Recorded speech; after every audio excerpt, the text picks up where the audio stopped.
to introduce it. Good afternoon, everyone. Welcome to this IEMD on the Provisional Local Government Settlement Consultation response. Making a decision today will be Councillor Emerson Shepherd Bay, and his report will be Graham Cadle, Service Director of Finance. Thank you. The report outlines the Council's response to the provisional settlement, finance settlement. It's the first 3-year settlement we've had for over 10 years, and it reflects the review of the funding arrangements and the distribution of central government funds that's been undertaken in 2025. We feel very strongly that that review and the reallocation of funds is unfair to Wokingham, and through the consultation have expressed several times fundamental problems with the approach that's been taken. So the approach of using deprivation doesn't reflect our costs. The transitional arrangements are unfair, and again bringing a change over too short a period. It should have been a floor, and fundamentally this will put huge and significant pressures on council services over the next 3 years. So this report outlines very strongly how we feel about the approach and the provisional settlement and the effect it will have on Wokingham Council. Thank you, Graham. Yeah, I mean, the government calls this the fair funding settlement review, which it's not really fair, I'm afraid to say. The calculation they've used has been largely based on deprivation, as Graham said, which Wokingham, I entirely agree, we're not a deprived area.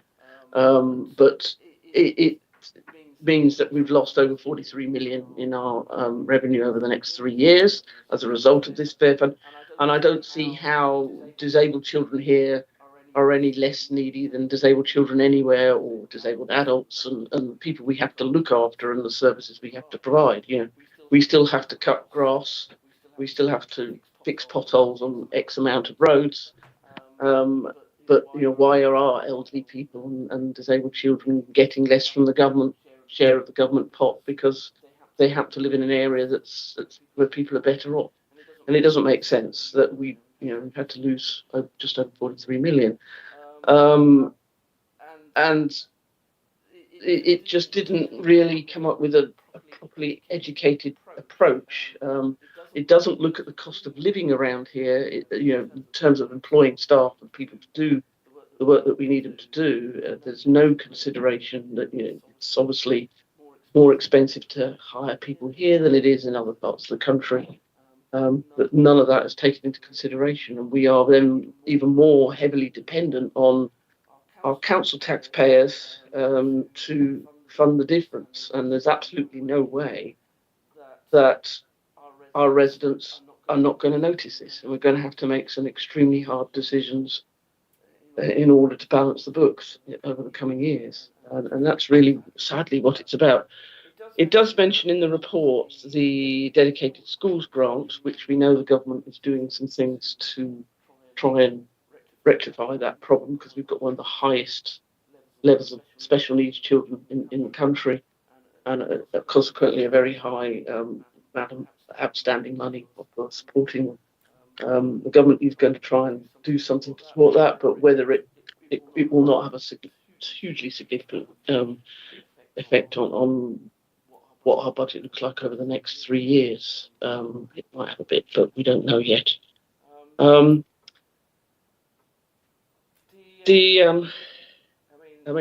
This consultation, it seems that everything that we've said has just been ignored.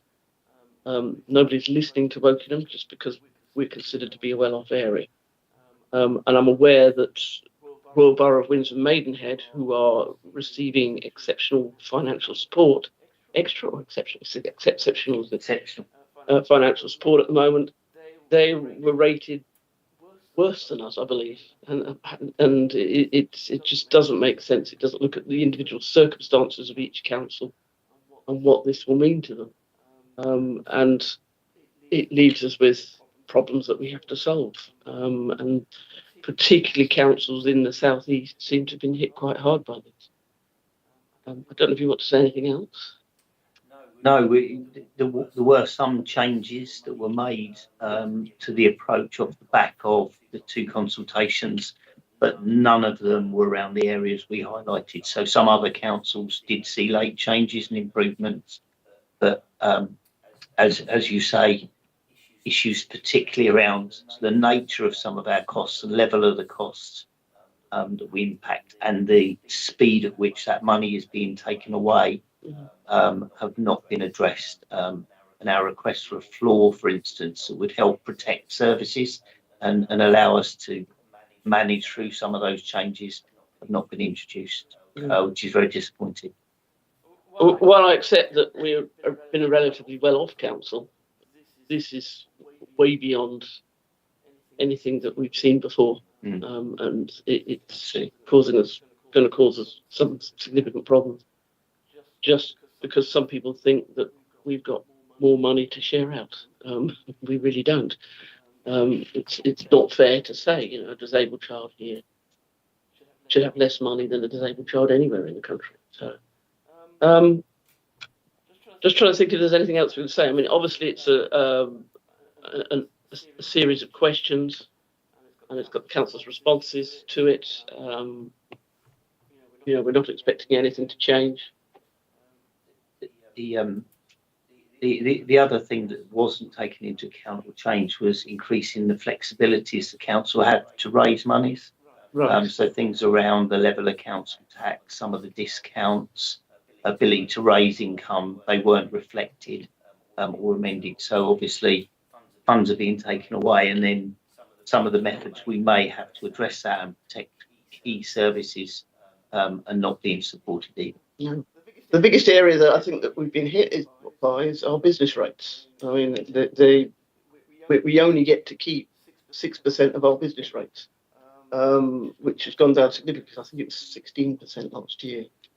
So we've lost 10% of our business rates. We didn't keep many anyway, and I fully accept that we've got some big employers around here that, you know, that they just, it's a huge income for the council that has disappeared, which has been a large part of the issue, as well as the grants for homelessness and adult social care grants have all sort of been consolidated into a single grant that isn't as much as what we were getting before, so that it's not specified anymore.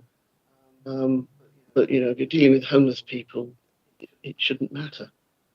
Anyhow, I'm ready to sign the. If there's any questions, if you'd just like to sign the sheet, and then your decision will be subject to the 5-day call-in period.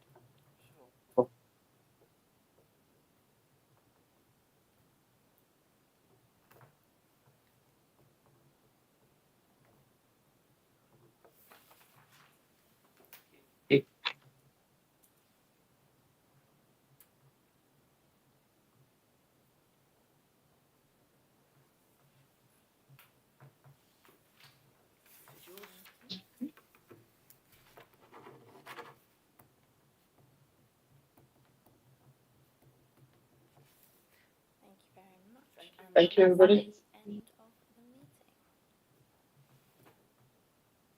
Thank you, everybody.